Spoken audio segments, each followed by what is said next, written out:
you all for your patience and for this generous welcome, Oliver. And I'm delighted to be at MAWA and to speak to you all about the Bauhaus.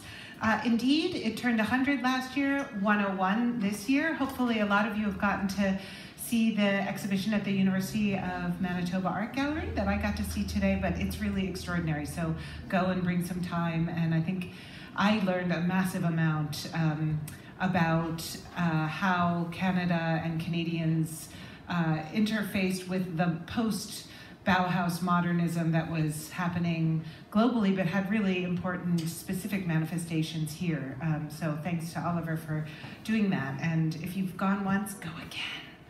All right, so this is just a kind of shorthand, what do most people think of as the Bauhaus? I think after this last year, it's changed, partially because of my work, but also because of the work of a lot of us who've been rethinking this. But I think in some ways it's still remembered as the most boring of the modern movements, right? It's, you know, it's like, it's architecture, it's straight lines, it's good design, you know, like that's fine. But it actually was a lot more, and that's part of what I want to tell you about this evening.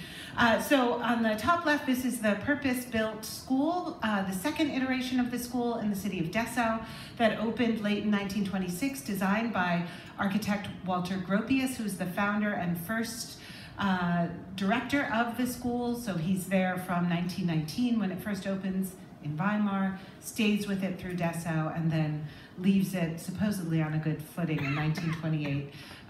And there are two other directors after that, Hannes Meyer, who I'll mention sometimes, and Mies van der Rohe. On the right is a bent metal chair. We sit often in iterations of these things even today. So I think it is important to remember that Bauhaus design did have quite a large impact. And in the lower left is an object by Marianne Brandt, who Oliver mentioned earlier. I think her work is among the most recognizable of Bauhaus designs. It's a very pared down, simple aesthetic that uses pure forms for an object that evokes everyday life. Not all of us can afford a silver and mahogany teapot, but never mind that. But I think what's very important is one of the objects in this series, there are 5 known, holds the record for the highest price ever paid at auction for a Bauhaus object. And yet, when I was recently sent the Thames and Hudson Survey of Modern Art, a two-page spread on each movement, she is not mentioned in there. There's 6 dudes, and one of them is Jost Schmidt, who I'm imagining is not a household name for most of you, right? So, you know, I do think that art history, and art history isn't alone, has a gender problem, and there's been some really exciting research recently to point this out with concrete numbers, because I think institutions in my home country of the US especially they love to talk about all the awesome things, great things they are doing these days, but they, you know, they say, oh yes, we care a lot about gender equity, when in reality in the past 10 years, most major art museums in the US have collected 11% women, and major shows have been only 14%. There's studies showing that, for example, graduates of Yale, the Yale Art School, they produce grads at 50-50 about men and women, but the men are 2 to 3 times more likely to get a media mention or a review when they show their work. And the last study that really struck me recently was one out of Oxford. A woman had a team, and she was interested in researching people's ideas about gender in art. So she and her team produced abstract works of art that were computer generated, and then put up a show and attributed the works to names that sounded male or female, and asked viewers what they thought of them. And they generally found the works by men, they're all by the computer, but by men, to be more convincing. So I think this is really important. It's easy to sort of say, like, it's the media or it's the institutions, but I think all of us, in terms of thinking who has authority and who's an expert, that's kind of one of the main projects that I've wanted to trouble. As Oliver mentioned, collaboratively and solo, I've been involved in a lot of projects recently. Because it was 2019, there was money. So there was also the potential to sell books. So this edited book is the one he mentioned that they're using as a textbook. I'm very appreciative of that. Bauhaus Women, I co-wrote with my collaborator Patrick Rossler, and it's 45 Bauhaus women that we think everybody should know. So it's about 10% of the women who are actually at the Bauhaus. I'll say more about the numbers in a minute. And on the far right, along with Patrick Rossler and 2 other scholars in Germany, we curated an exhibition of, it's like a Bauhaus exhibition just told exclusively through 4 women. So a metal designer, that's Marianne Brandt on the top right, who I'll talk about. Top left is Gertrude Odd, who will also come up this evening. She's a photographer, she was also a weaver. Ceramicist in the lower left in orange, Margarete Hemann. Löwenstein, who had these great ceramics that you could buy and bring home. You can still get them on eBay if you're willing to fork over a small amount, but not that much. And Margarete Reichelt in the lower right, who's a weaver.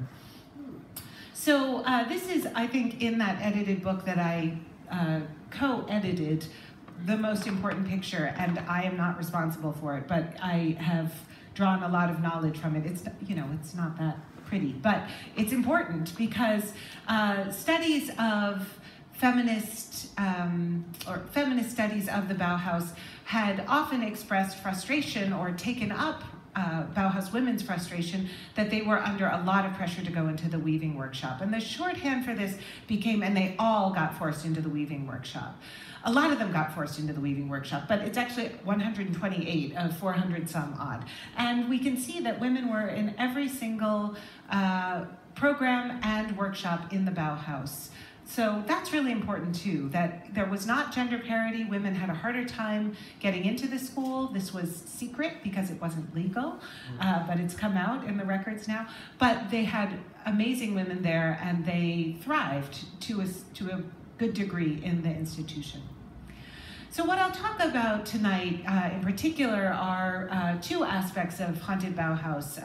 The book looks at experimental religions in the school, which were really important. There was a religion particularly called Mazdaznan.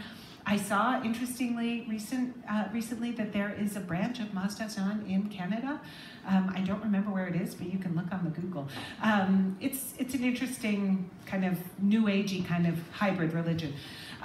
So also gender and sexuality are part of this book, and that's mostly what I'm going to focus on this evening. And then lastly in the book, I also talk about radical politics, both right and left, and I can answer more about those things in the Q&A. Okay, so among the things that I think are misunderstood about the Bauhaus are that it's kind of a movement of just a few men. We tend to know names like Wassily Kandinsky, Gropius, László Moholy-Nagy now, I think, Albers, there are several. But often, as I mentioned with Brandt, the women are written out. So in the whole project, I've been interested in writing them back in. They even graduated 40 architects at the Bauhaus, 40 female architects. In this book, I use the term haunting in particular from the work of sociologist Avery Gordon, who, she wrote a book called Ghostly Matters. That's a great read if you have a free Saturday.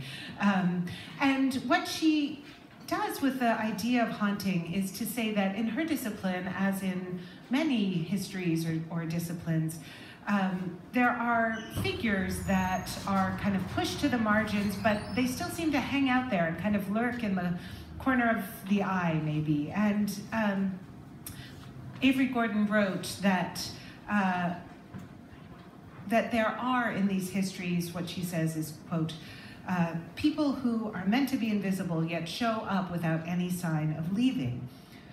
End of quote. More broadly, I'd say haunting describes a paradigmatic way in which life, particularly modern life, is more complicated than those of us who study it have usually granted, since visibility is a complex system of permission and prohibition, presence and absence.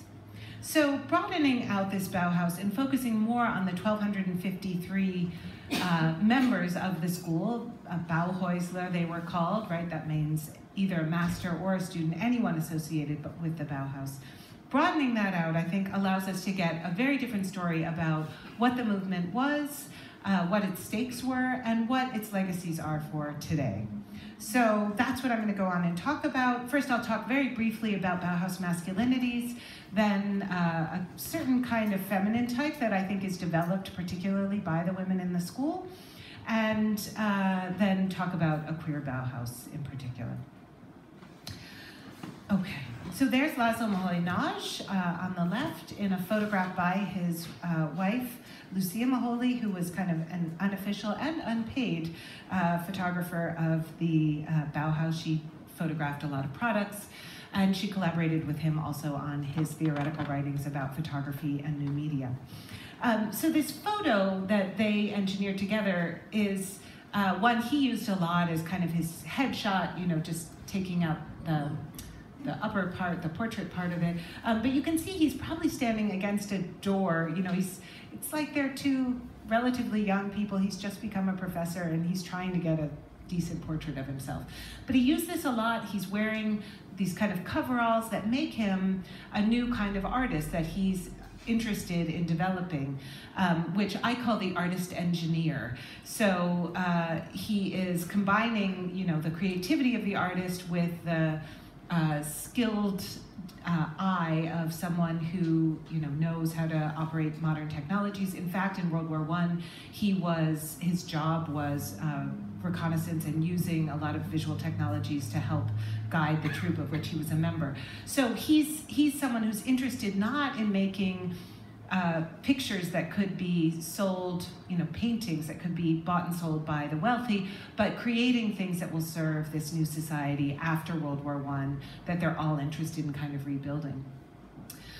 What struck me as I was working on this material is that there are constantly ways that these artists, even if they make an image like this of themselves or of another artist, they'll end up undercutting it. So on the right is just one of 3 photo montages that he made where he totally makes fun of this image of himself.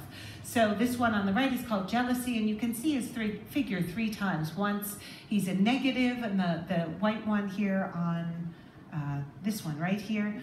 And he's given himself, he's photo montaged female photographed feet onto his figure here. And here he's printed it in negative, so kind of negating the image.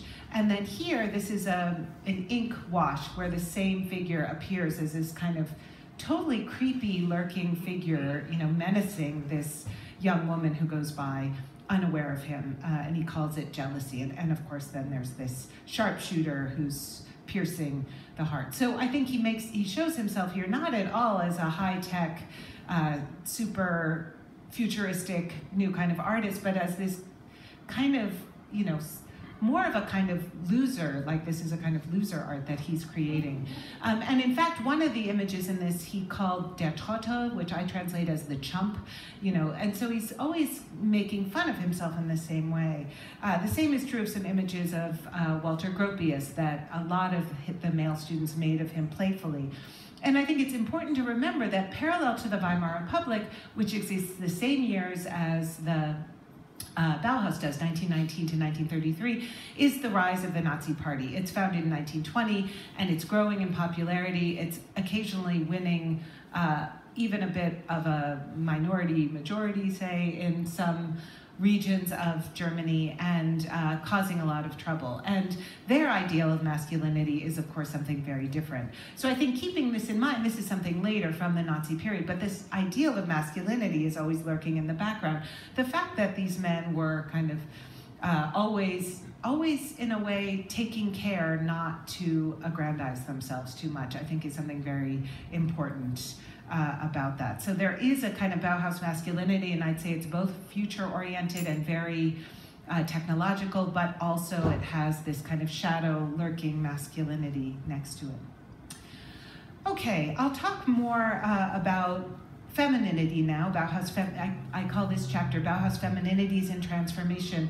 And I'd like to start with this image, which was published in Die Form, which was a mainstream design journal published by the Werkbund, which is a designers organization in Germany. And this is an article written by Ray Suppot is the artist's name. Her name started out being Erna Niemeyer. This is another thing when you work on women, you have to look in like 5 places in the archives and the indexes. But I call her Ray Suppot because that's the name she used the longest in her life. And she also completed the drawings that you see that accompany it. Okay, so this is an extract from her text. A dress is not there for its own sake, but to be worn. This was the pronouncement of Paris-based fashion journalist and designer Renata Richter-Green, writing in Die Form in 1930. Quote, today, 90% of all women work, and these 90% need rational clothing. Life is in perpetual motion. Preferences for line, color, and attitude change, and these pensions also differ for each person. It must be a matter of fulfilling the specific demands of a dress's utility. This is the central problem of today's fashion for the 90% of all women. So Renata Richter-Green's solution to these demands was what she called the transformation dress, which was a simple, beautifully cut sleeveless sheath that you see in the top left there that could be combined with a minimal number of elements to fit any occasion the modern woman might encounter. For work, wear it alone, or add a belt and a sweater. To change up the look, switch those out with a jacket, tie, gloves, and matching clutch. And no need to go home if you have a refined evening event when you can simply slip a long skirt over the sleeveless sheath and add a cape and jewelry. In total, this one dress could be transformed into 10 different outfits.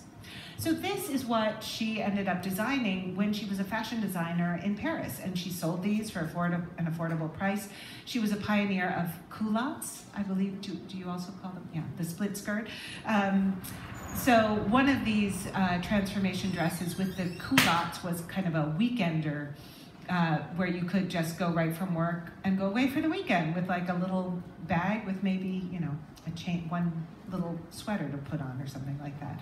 So I was struck by how this idea in modular design, transformable design, was something that Bauhaus women seemed to particularly gravitate towards. It was very much of its time, but it was something that, because of the incredibly difficult times that a lot of these women would face in the years as the Weimar Republic went to its very dramatic close. This is the last years of the Weimar Republic are the global Great Depression, and a huge battle between communists and Nazis throughout Germany and the left and right wing in much of Europe and indeed much of the world. So I think we can think of the transformation dress as kind of a signal for this, what Bauhaus women were interested in broadly, and I'll tell you a bit more about this artist in particular. So she went to the Bauhaus and became a weaver, but she quickly used her Bauhaus networks and in Berlin trained to become a filmmaker because she was working with and romantically involved with Viking Egeling, who did the pioneering film Symphony Diagonal. You can see it in the internet if you want to see it, but I've shown it to my students and they're like, why? Because it's just squares and things sort of moving and shapes. It's fun, but it's not what we tend to think of as film now. She also retrained herself as a photographer eventually, and she additionally worked with Hans Richter on his avant-garde film, which is just called Film Studies. So she shot parts of that. She also married him for a while. Word has it he was difficult, but that got her a different name. So for a while she was Ray Richter. So then she leaves him, she goes to Paris, she opens the fashion studio, financed by, I'm not kidding, an American millionaire. She had quite a life. But there she meets the surrealist poet Philippe Suppot, who has also become a journalist. And at a certain point, they realize they both, he's been kicked out of where he's living. She's had to close up her shop because the American millionaire dies. I'm telling you, it's endless drama. And they start traveling around together. And she photographed Spain on the brink of the Civil War. She photographed rural fishing villages in Norway, and also, of course, the Parisian streets. And these then photographs often accompanied Philippe Suppot's reporting. They eventually married, and ended up in exile because he was a French leftist. So they were living in Tunisia and as a part of the expat community there. And among the many photographs she took were a series in the so-called reserve quarter, which was where outcast women were confined. It was a locked part of the city of Tunis. And she was given special permission and had a police escort with her and took this really wonderful series that seems, to exhibit a lot of empathy with these women in a very difficult situation. So Ray and Philippe Soupeau were among the last people to get out of Tunis as the fascist forces were advancing on the city.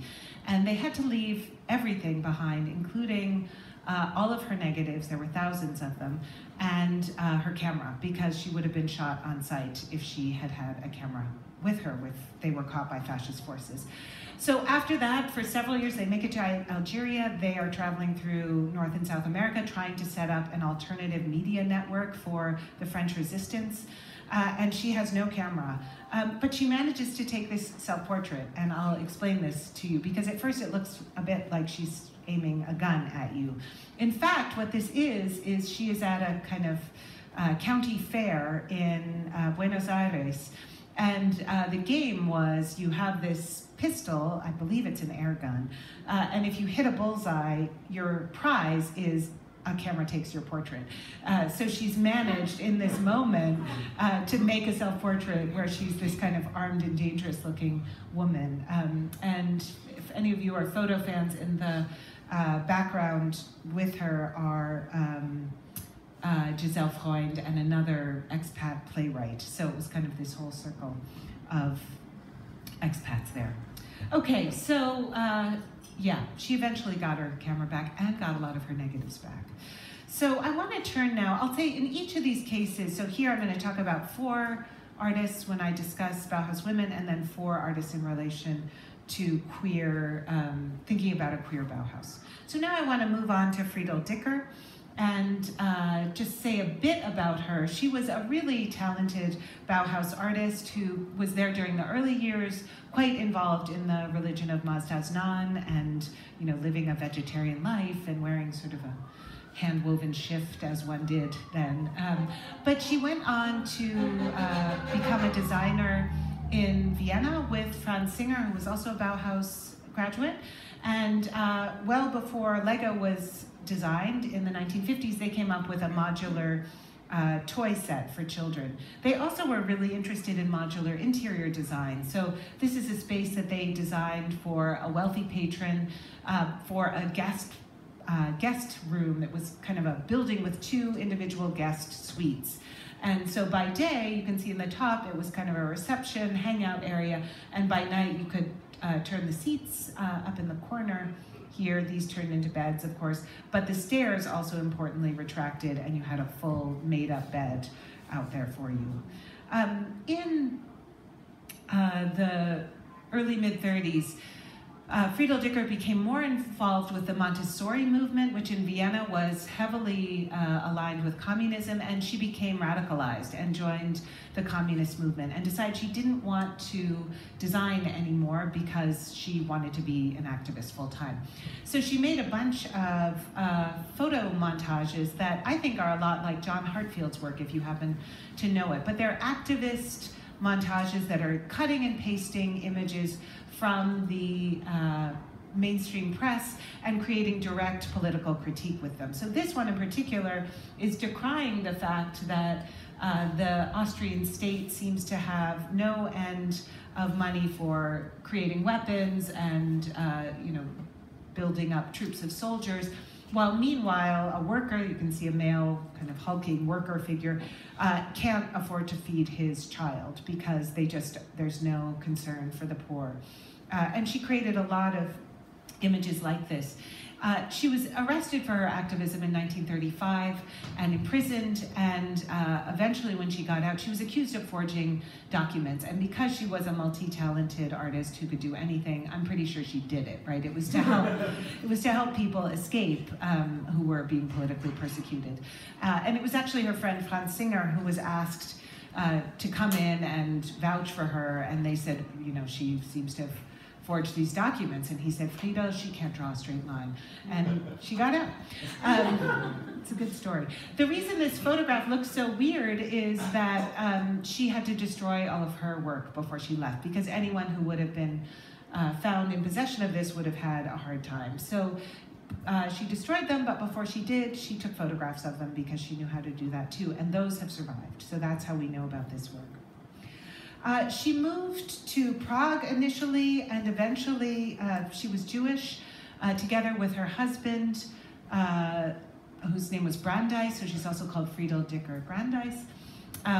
She married him then in the late 1930s. They moved to the eastern part of Czechoslovakia and eventually received notice that they were going to be shipped to Theresienstadt ghetto and concentration camp.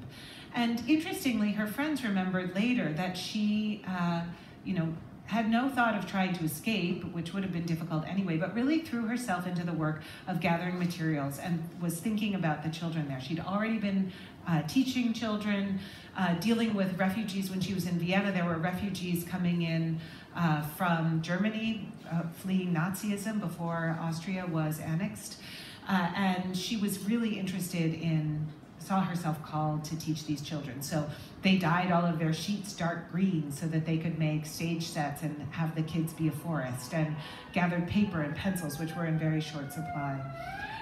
So she ended up teaching there for 4 years. She taught 600 children, approximately. 500 of them died, either through being murdered in a concentration camp, or there was also a very high rate of disease in Theresienstadt itself.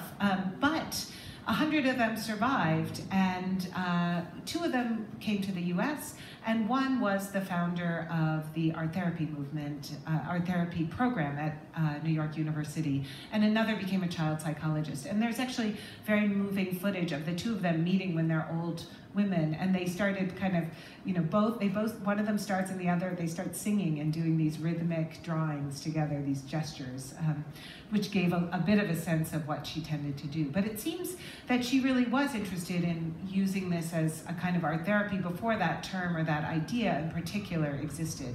So having these children imagine a space outside of, this very difficult situation in which they're living, and to think of better days.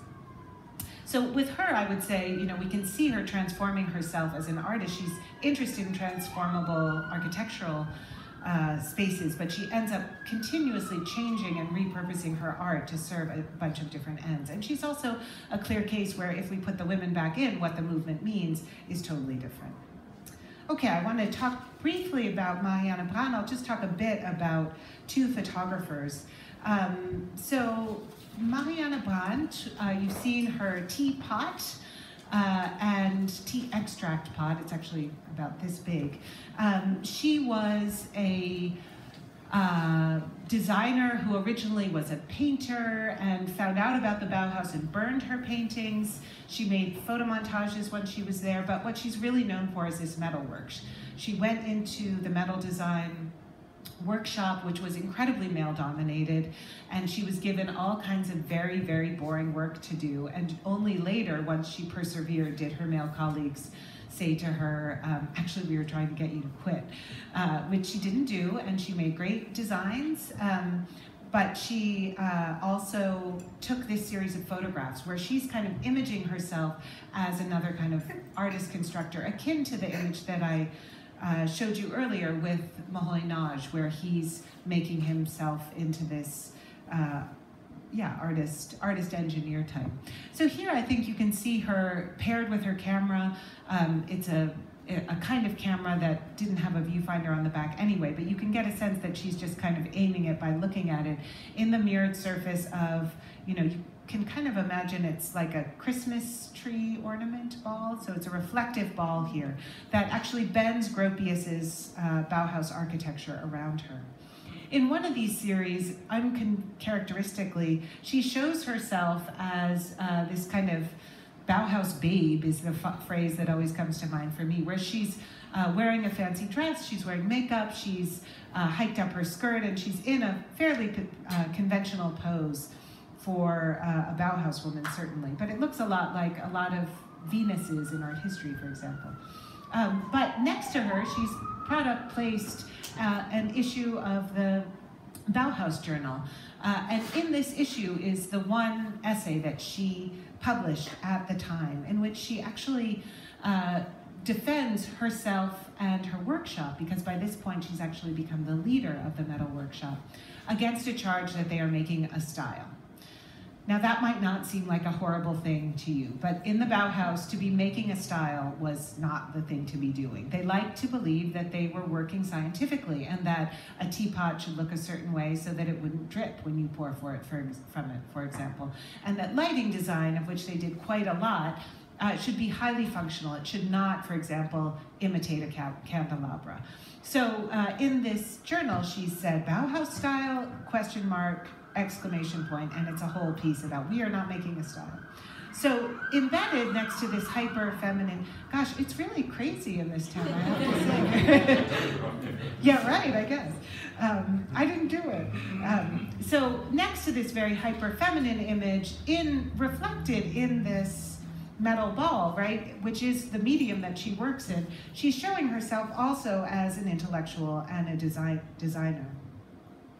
I was thinking about this image and the fact that it was made in 1929, and this same year, totally separately, in a different country, there was another woman who was, I think, thinking about some of the same problems. So this woman is Joan Riviere, and I'll say more about her in a second. But I just want to say clearly, I don't think the two of them knew each other or knew each other's work. But I think they were confronting some of the same issues as women entering male-dominated fields at the same time. So Joan Riviere was a British psychoanalyst who was involved in the circles of Freud. She's one of the early translators of Freud, and she'd been analyzed by him. And she, in 1929, published an essay called Womanliness as a Masquerade.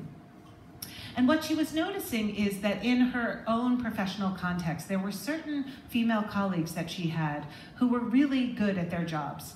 And often when they would give a presentation, say, to senior male colleagues, she noticed that afterwards they would sometimes display what she called an overabundance of femininity. So I think this was, posing, acting a little dumb, making fun of themselves, kind of being a coquette. So Riviere was interested in this as a phenomenon, not to make fun of her colleagues, but say like, wow, this doesn't really make sense. And what she wrote then in this essay, Womanliness as a Masquerade, is this. Well, first I'll say her main hypothesis is that these women maybe feared retribution for having taken phallic power, as she calls it, because she's a Freudian, but basically taking on what is coded as a man's role. She writes, womanliness can be assumed and worn as a mask, both to hide the possession of masculinity and to avert the reprisals expected if she was found to possess it, much as a thief will turn out his pockets and ask to be searched to prove he has not stolen the goods. The reader may now ask how I define womanliness or where I draw the line between genuine womanliness and the masquerade. My suggestion is not, however, that there is any such difference. Whether radical or superficial, they are the same thing. So long before Judith Butler, and actually this essay was an inspiration to Judith Butler, she's talking about gender as something that's performed, and especially something that we can see it being performed when women are stepping into roles that are coded as quite masculine. So that's how I would interpret this photograph, as someone who's kind of showing what she can do, but also kind of backing off and playing with being hyper-feminine. Okay, the last photographer I want to show to you very briefly, and then I'll turn also briefly to a queer Bauhaus, is Gertrude Odd, who went to the Bauhaus to become an architect. She already had training and took some classes in that, but guess what she became? Yes, she became a weaver. She was a fantastic rug weaver who was very good with color. So on the floor of the director's office there, in a retroactively colorized photograph, you can see some of her design. In 1927, she sat for her journeyman's exam to become the next level of weaver, because they're still working with the guild system in Germany. And she passed the exam and then said to herself that she was never going to weave again because she didn't like it. And she never did. So she married her fellow student. She was named Gertrude Hansch, but I call her Gertrude Odd because you have to call them one thing, I think. So she becomes Gertrude Odd when she marries Alfred Odd. He's an architect. And they move away. And a few years later, in 1929, they move back to the Bauhaus when he's hired to be a junior master.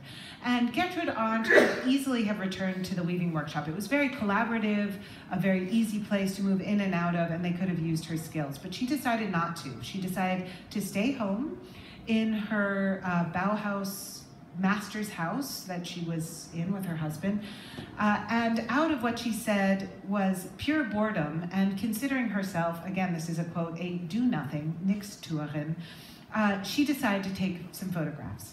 And these are works she then later called masked photos. You can tell there's actually no mask in them, so she's, talk about gender as performative. So in these, she seems to perform different kinds of personae. This one, she's surrounded by fabric, right? Her former medium, and seems kind of shocked, like, it's going to overtake her. These works have been compared to those of Cindy Sherman, but well before them, for example. This one, her friend Jost Schmidt saw it, and he's one of the few people at the time who saw this, and he burst out, supposedly, and said, "You look like a whore," which might be part of why she didn't show them to that many people. But she made a lot of them, and I think they're really interesting because they gesture towards her trade, right? With a lot of use of fabric. They gesture towards the past, as in this one. Sometimes she's wearing the clothes that are out of date at this time from 30 years earlier. But they don't seem to have any particular actual interest in the past. There's this kind of layering, but it's almost sort of suffocating in it. And I see these as her embracing a kind of creative unbecoming. What if in this institution that is oriented towards creating a new future, creating a better future for everyone, for modernity, what if she, instead of doing all of that, she refused to strive, perform, or to progress?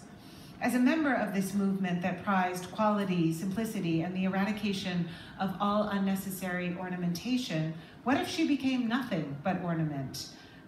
What if she let the trappings of multiple femininities overtake her? So Jack Halberstam and other queer theorists asked us to think about our culture's broader orientation towards futurity, as they call it, and to know that failure is an option. Jack writes, "What kinds of reward can failure offer us?" He continues, "Failure allows us to escape the punishing norms that discipline behavior and manage human development with the goal of delivering us from unruly childhoods to orderly and predictable adulthoods. Failure preserves some of the wondrous anarchy of childhood and disturbs the supposedly clean boundaries between adults and children, winners and losers." End of quote.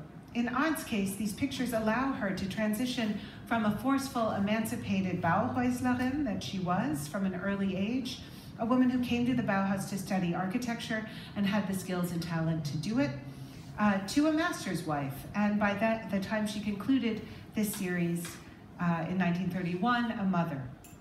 So different from Brandt, Arndt made herself portraits in a context in which she didn't need to fear masculine reprisals for her success, because she'd kind of rescinded it all herself and is in some ways embracing a conventional life.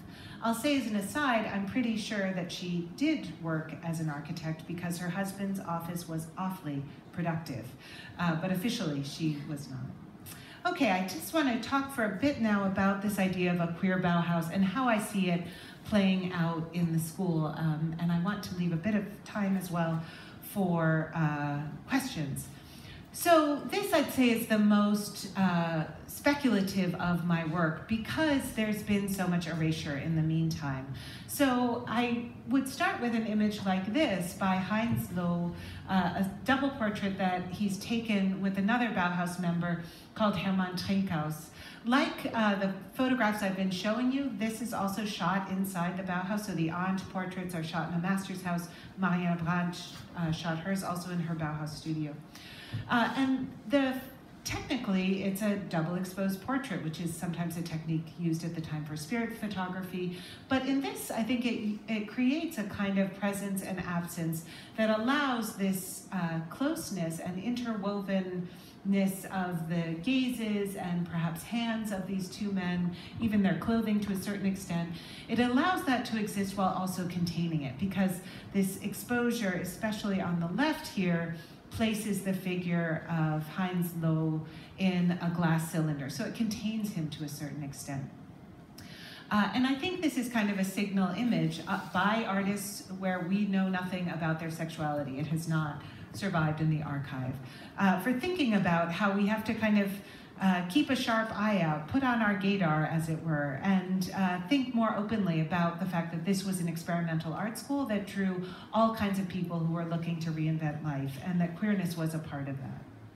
So why is it so cagey, even though this is an institution that's open to a lot of experimentation? In German law at this time is the well-established aspect of the penal code, which is called paragraph 175. Sorry, I'm messing with this. It's just falling down a little. Can you hear me well? Okay. So in 1919, again, the year of the founding of the Bauhaus, founding of the start of the Weimar Republic, Germany is home to the first scientific institute to study human sexuality, called the Institute for Science. Yes, the Institute for Sexual Research. Thank you. So it is founded by Magnus Hirschfeld, who's been a longtime activist and campaigner. He's also a scientist. And he, along with other people, create the first gay rights film in 1919. And I should say, paragraph 175 criminalizes male homosexuality. Female homosexuality or lesbian identity is not fostered by the state and its institutions, but it's a much more ambiguous case, which I will also be addressing. So in this narrative film, which exists only as a fragment, there's about 50 minutes of it that still exists, so a substantive amount, which you can also watch in the internet. It is online if you want to see it, and it's been pretty well reconstructed.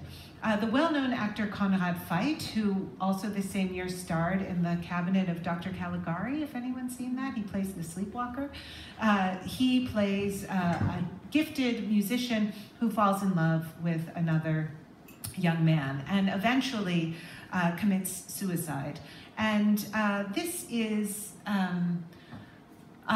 was one of the main drives behind reforming paragraph 175, because there were massive amounts of blackmail of men, regardless of their sexual identity and practices, and there were suicides as a result of this. I'll just say I'm quite fond of these frames of the film because it's a silent film and Magnus Hirschfeld is in it, and he so kind of lovingly explains like how we have to think of human sexuality as multitude, and that is beautiful, and that we're going to take a scientific approach rather than have it be dictated to us by the ideals of our forefathers.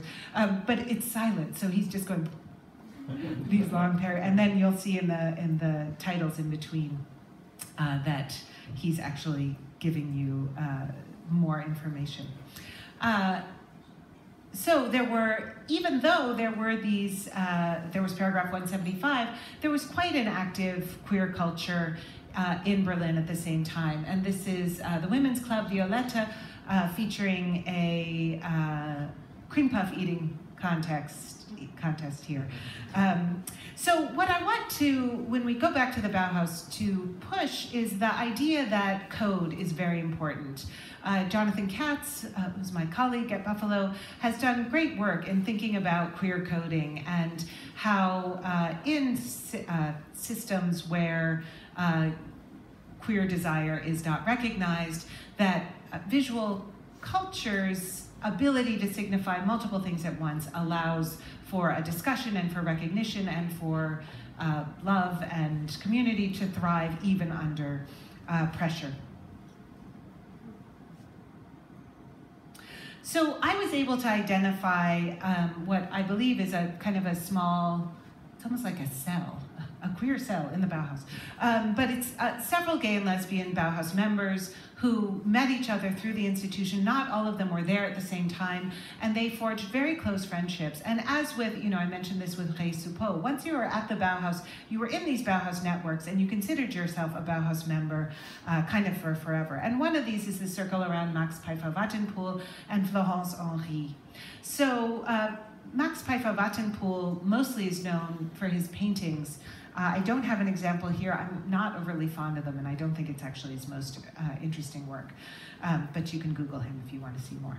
He did create this one tapestry, and given how coded weaving was as feminine at the Bauhaus, you can imagine that when this is shown, and it actually is shown quite often at the Bauhaus Archive, the labels are kind of at pains to stress the fact that this is the one weaving he did. So I think there's already, even though he's often not mentioned that he was a gay man, that there's kind of that subtext in there. Much more interesting, I think, are his photographs, which suggest elements of a performativity around gender, and also perhaps gesture to this lively queer underground at the Bauhaus. Some of them are of women, some of them, as this one I think is a portrait of someone in drag. This one I included because it ended up in the collection of Josef Albers, who is remembered as quite a serious guy, and the archivists were really confused until they read through the letters and realized this was a present to him. So these images circulated among Bauhaus members. Some of them were also published in journals at the time. But among his photographs, there are some that speak very directly to queer desire, as in this one, where it's a whole series of this young man that he took in Italy. It's just called Young Italian Man. And you can see there's a bed in the background. I think of this a little bit like in a film where you see a gun, you know it's going to go off. So I think he also used photography as a way to express desire overtly and explore that in a medium that was a bit more private if he chose not to publish photographs. Florence Henry is, I think, one of the most important Bauhaus members. I recently noticed with horror there's one substantive book on her, so if any of you are looking for a project, she's really cool. And she went to the Bauhaus in around 1926 to visit her friends Margarete Schall and several others, and stayed as an unmatriculated student to learn photography. She probably learned everything she knew from Liza Muller, who took that photograph of László Moholy-Nagy that I showed you. This one I think is really wonderful to read as a portrait of a kind of emerging lesbian subjectivity. She's very present, she's central in the image, but she's not actually in the space that's closest to us of the image. She's only there in reflection, whereas these paired spheres that are perfect sameness, that mirror each other then, that maybe gesture towards queer pairings, those are visible on both sides of the mirror. She made photographs of her partner, Margarete Schall, who was a weaver. Sorry, they really were a lot of weavers. That seemed to similarly place her as present and absent, as something that the camera can capture, but not quite. When the Great Depression came, Florence Henry, who she was financially independent, she was orphaned at a young age. I'm telling you, this would be a really interesting project. She suddenly did not have access to her funds that she was living from. So she took on students, she trained photographers like Germaine Kroll and a number of others, but she also sold photographs commercially, including as softcore. So this one was published in Paris Magazine, and a number of avant-garde photographers published in this magazine. But on the cover it said 100 very lively ladies with lots of exclamation points. So it's, you know, it's definitely reaching a broader audience, kind of ironically, but at the same time, I'd say, you know, this is an image that's available to the male gaze if we want to position it as such, but there's also a certain kind of interiority to this model's, you know, not engaging the viewer and kind of relaxing. All right, I want to talk now about a totally different model of queerness, and soon I'll be wrapping up. I'll talk about Margarete Leiteritz and briefly talk also about Richard Grüne. So there's one major catalog on Margarete Leiteritz that where the author starts off saying she must have been a very unusual woman. And this is a strange way to talk about an artist. And, you know, as I learned more about her, I think she was actually an unusual woman. So I want to tell you a bit about her. She studied painting with Albers, and she actually used his color theory for the rest of her life. This is an image that she made in 1967, the painting on the left, which is titled Catenary Curve, ending at the right edge. And on the right, you can see a graph. And this painting is actually one of a series, and each of them is based on a technological scientific graph, and she kept all of them. So this one was titled in English, Convergence Problems Encountered in Flash Equilibrium Calculations Using a Digital Computer. So she, out of these graphs, created these abstractions, and this one struck me in particular because of its use of a singular line that seems to arc really beautifully through space. And I'd like to tell you a bit about her in a framework that we could consider of singleness studies.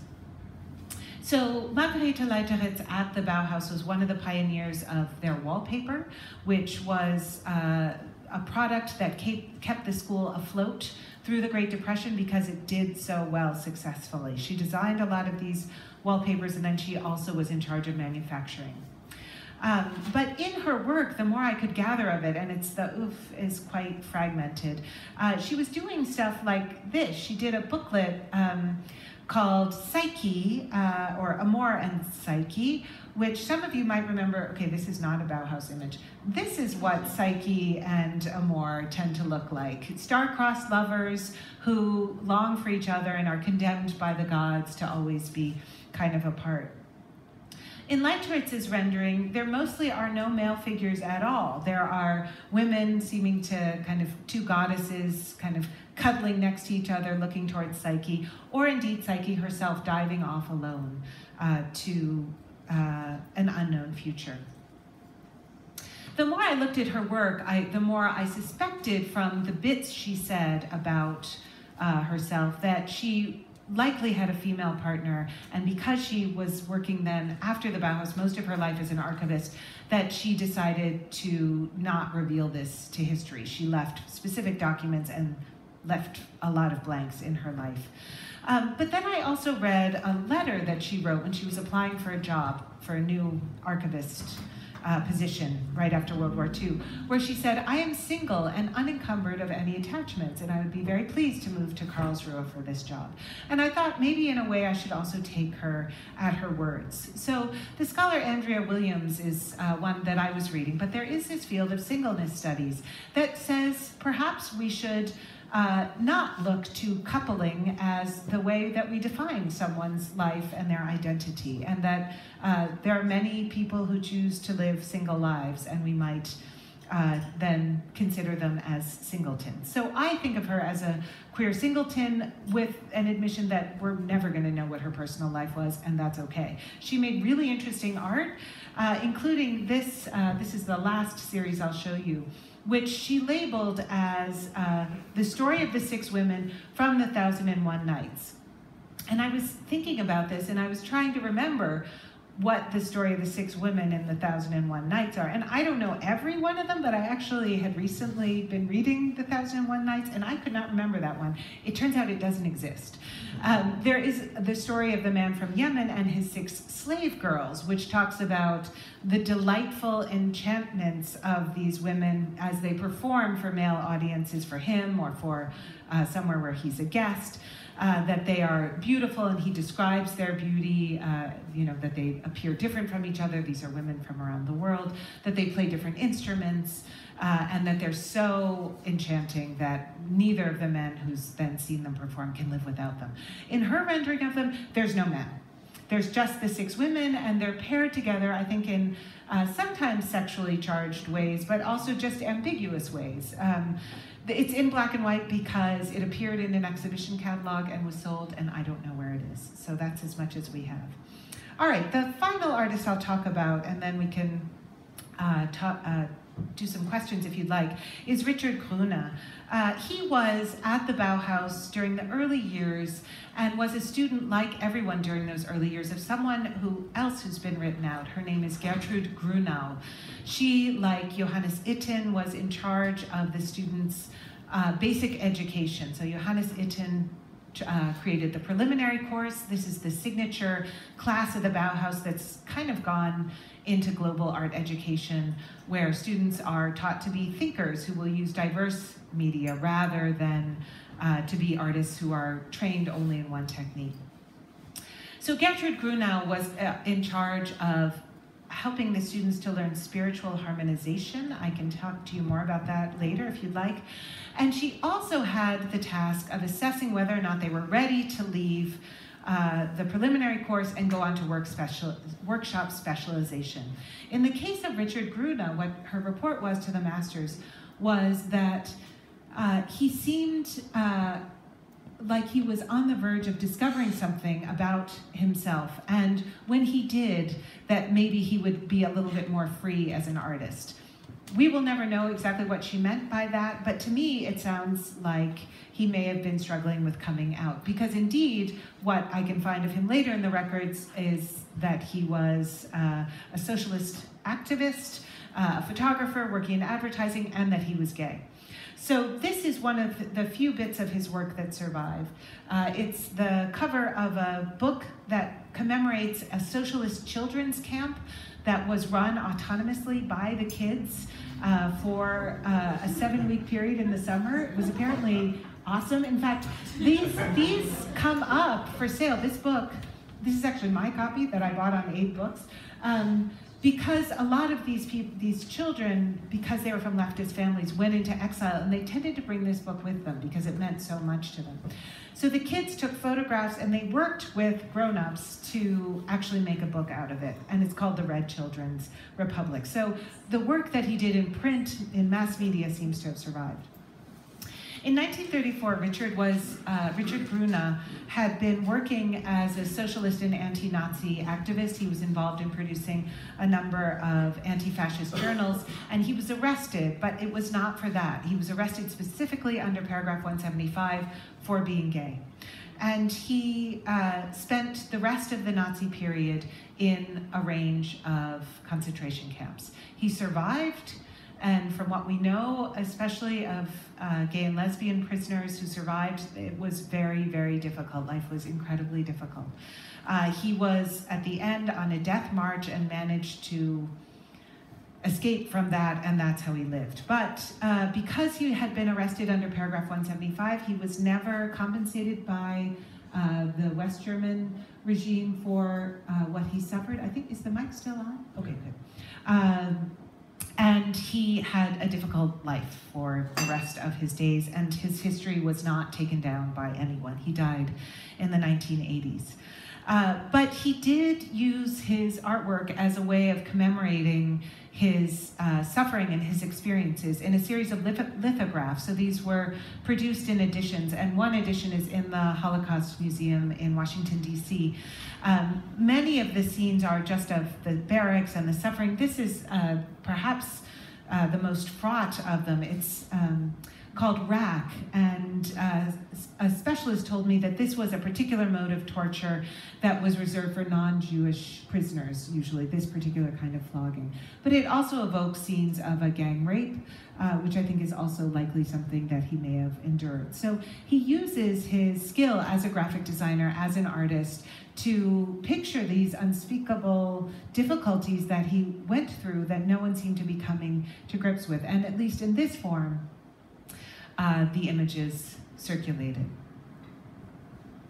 So given that Nazism sought to eradicate all traces of interwar Germany's vibrant queer culture and the strides that many women had made, I think it's imperative now to restore to the Bauhaus's story what we can of traces of these other Bauhauses and the histories that haunt its margins. The work of identifying and engaging with what remains of a queer Bauhaus does permit us to think, along with Elizabeth Freeman's writings on queer hauntology, about a history in which new social relations and new works tell the story. Perhaps, as Freeman indicates, this can also produce new forms of social justice. Thank you.